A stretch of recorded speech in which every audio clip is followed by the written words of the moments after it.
We are so back.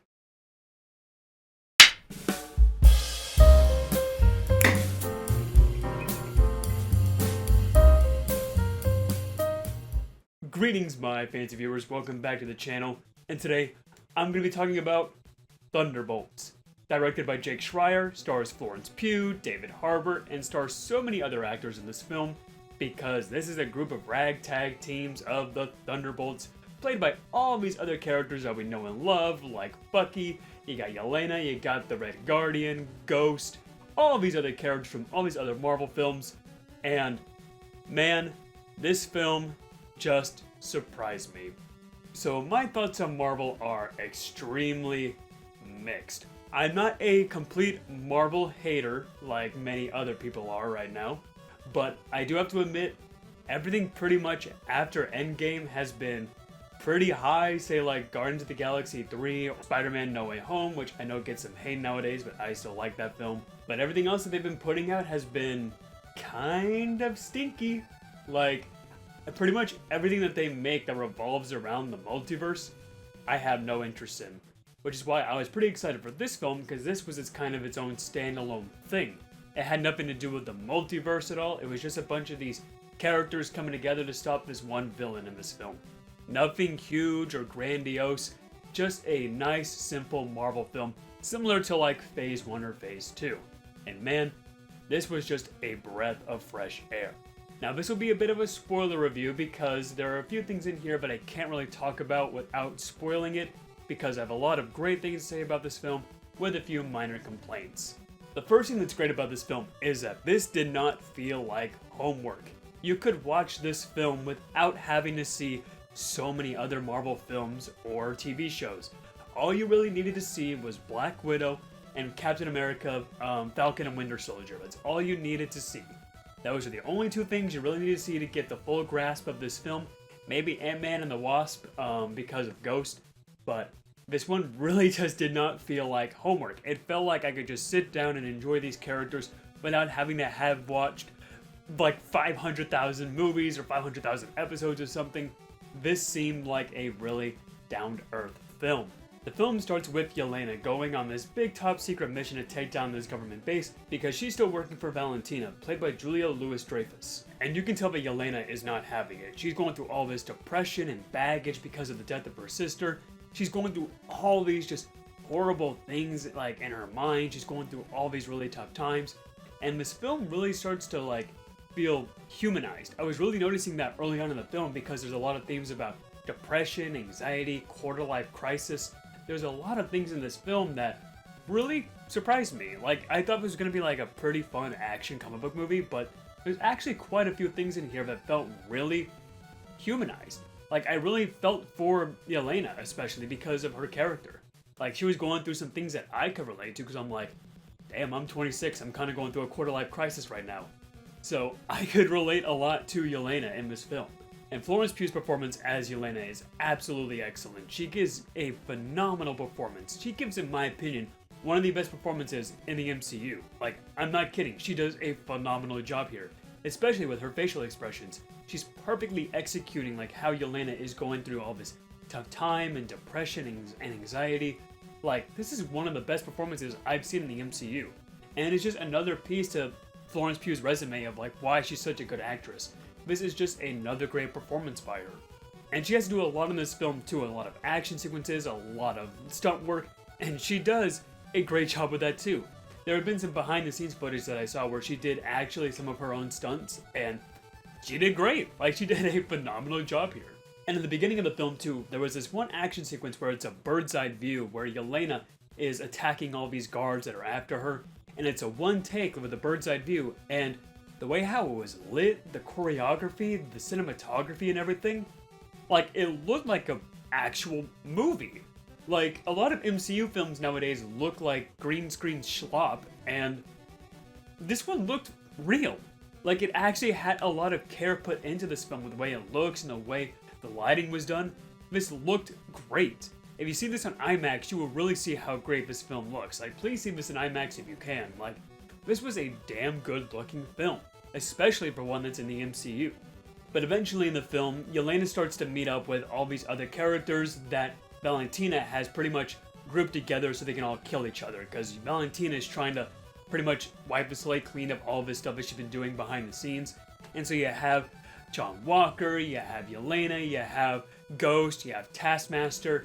You have all these characters coming together to pretty much kill each other, even though they don't know it yet. It's all Valentina behind the scenes, just pulling the strings and controlling these characters. And that's when everybody starts to realize, wait, Valentina tricked us. We probably should work together to get out of the situation that we're in.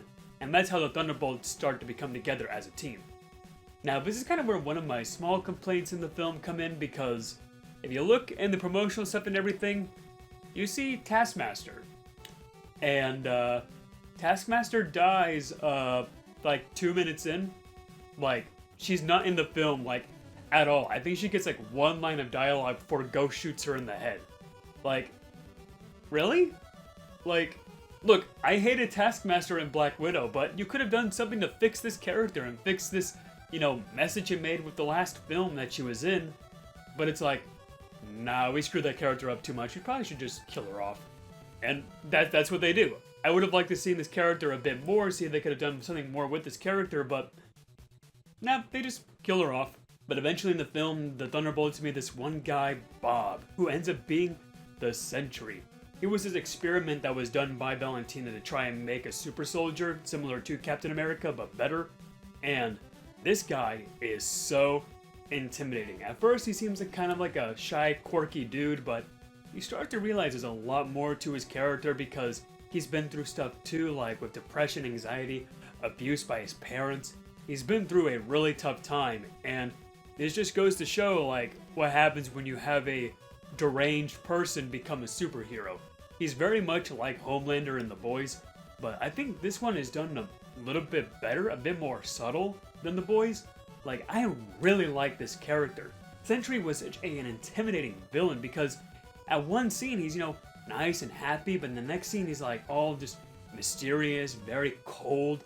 This was a great character and a great villain, especially because the performance by Lewis Pullman, he does a great job too. He's very just cool, calm, and collective at first, but also a little bit shy and quirky. Like, this was a really great performance, and when he gets intimidating, he gets intimidating. Like, he is such a menace.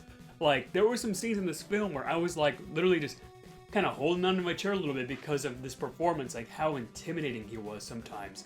Like, this was such a cool villain, especially with his powers. His powers is to pretty much make someone go inside of like their psyche and go through all their trauma and depression.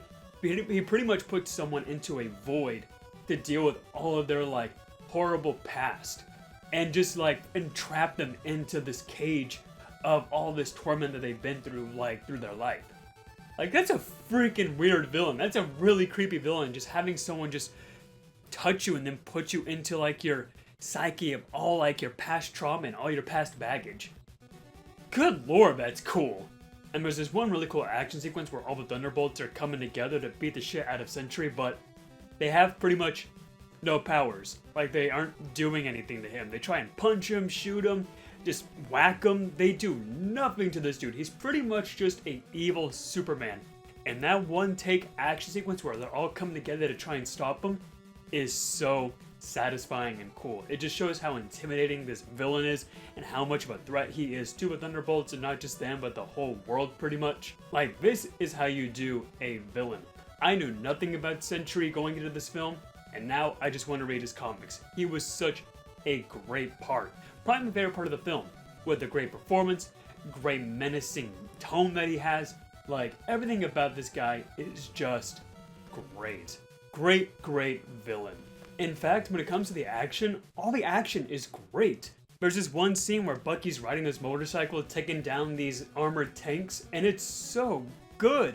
And there's this one action part near the end of the film where it's Sentry, where he pretty much has like his normal self, Bob, going against his evil self, Sentry, and like they're just wailing at each other.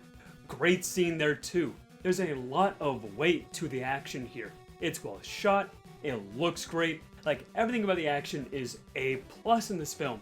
Like, this brought me back to like the original like phase 1 action. It was that good. Like, it was so expertly done. But one thing I noticed about this film that was so good is the music. Now, some Marvel films have pretty good music, like the Avengers theme is great, the Guardians films have great soundtracks, but the music in this one, A+. I loved the music in this film, especially that one action part that I was talking about with Bucky. When he comes rolling in, the music that was playing got me amped up, dude. I was like, damn, like the music here is really good. The music done here by Sun Lux was really, really impressive. Probably one of my favorite Marvel themes and Marvel soundtracks like ever. Probably like top 5. The music here was just expertly done. Like, it's so weird for me to gush about a Marvel film like this because, I mean, Marvel's been very hit or miss. But this one just seemed like a back to basics, like a phase 1 or phase 2 Marvel film. Like, this one had so much charm and love put into it. In fact, all the performances are great. David Harbour as the Red Guardian is great. He's probably my favorite character in this whole movie next to Sentry and Yelena. Like, he's so good in this film. You can tell he's having a ball doing this Russian accent, being an absolute goofball but a strong hero. Like, his character in this performance is great. He's my favorite part of Black Widow, and he's great in this too. And there's a great scene between Yelena and Red Guardian, where Yelena is just gushing over the pain and trauma that she's been going through to Red Guardian, and she's just like, where were you? You weren't there for me. Like, you're my dad. I lost my sister. Like, I was alone. Where were you? And I was like, oh my god, my heart. Like, who's cutting onions here? Like, an actual, like, emotional, like, heart-wrenching film and a post-Endgame MCU film? Like, wow. Just, wow. And the other performances are good too. Like Sebastian Stan, he's still great as Bucky. Love him as Bucky. Wyatt Russell, he does a great job playing John Walker. He was great in Captain America, Falcon and Winter Soldier. He was great in that. And he's great in this too. I'm glad I got to see more of this character because he was pretty good in that TV show. And he was just a welcome back for me. Like, yes, he's an absolute dick, but they completely do something great with his character of showing like how much baggage he's been going through with being, you know, pretty much a deadbeat dad, but trying to get some redemption in his life, trying to be a better person, even though he's kind of an asshole still at the end of the film, but he was still a great character in this movie. Now, even though the performances are great and all, I think my biggest complaint about the film is I would have liked more for these characters to do. Like, Yelena and Red Guardian get a lot to do here, and Sentry, but everyone else, like Bucky and Ghost and USA Agent, like, they don't really do much. I mean, yeah, they're a great team, and you love seeing their chemistry in the film, but I wish there was a bit more they would have done. Like, there were a few scenes where I'm like, nah, expand more on these characters. And especially when Sentry starts to put each of the Thunderbolts into, like, their own cage of trauma and depression. Like, you only see Yelena go through her stuff. We've seen Bucky go through his stuff before in the other films, so it was okay not to see his, but I would like to see more with John Walker, more with Red Guardian, more with Ghost. I would have liked to see more with these characters because it's been so long since we've seen them. So I feel like it was a bit of a missed opportunity to like cut that out of the film. Like, if you put in at maybe like half the time as you put in with Yelena into these other characters, it would have been perfect. Just a little bit more with these characters to do, and you would have had a great film. That's my biggest complaint about the film, is I would have liked these characters to have a little bit more to do. But luckily, everything else is great. And the fact that this film uses topics of depression, anxiety, quarter-life crisis, all that stuff in a mature manner and a respectful manner is just very commendable. Like, I give my props to this film for having a pretty deep theme and message and doing it justice. Like, having a really, really deep theme of depression and anxiety in an MCU film could have gone completely disastrous. They could have made it a joke, they could have not done it with enough respect, but luckily it was so well executed here. Props to this film, props to the director, props to Kevin Feige, props to the writers. Y'all did a good job with the theme here. And the biggest surprise for me in this film was the little asterisk for the name the Thunderbolts. It's there for a reason. And the reason is the actual name for these guys are the New Avengers. That's right, these characters that I had a great time seeing are gonna be our next Avengers. And I'm hyped! Like, I can't believe I'm saying that. I'm hyped to see more Marvel films because of this movie. Like, this might just be a top 10, like so close to a top 10, maybe easily top 15. But it might just hit the top 10 for me. I loved this film. It was so great to see Marvel go back to their roots. And the fact that the Avengers are gonna be these characters now, I'm sold. Like, we might be back. Marvel might be so back. But don't you dare screw up Fantastic Four. I need a good Fantastic Four film, and if you screw that up, I'm not gonna be happy. So if you do this justice, if you make this film and it turned out this good, man, if you can make a good Fantastic Four film, I'm back, baby. Like, Marvel has been very hit or miss for me. I thought Deadpool Wolverine was like, okay. I really did enjoy Spider-Man No Way Home. I felt like Endgame and Guardians 3 were like the last true amazing Marvel films. But now, I'm adding Thunderbolts to that list. I really like this one. It's not a perfect film by any means. It's not a complete masterpiece. But I think I'm just happy to see a Marvel film that made me enjoy Marvel again. Which is why I would love to bestow upon Thunderbolts the gold top hat. To all my fancy viewers out there, thank you so much for watching. But if it's your first time getting like we've seen, be sure to subscribe for more content. And have you seen Thunderbolts? What did you think about it? Let me know in the comments down below. I hope you have a fantastic night, and as always, stay fancy.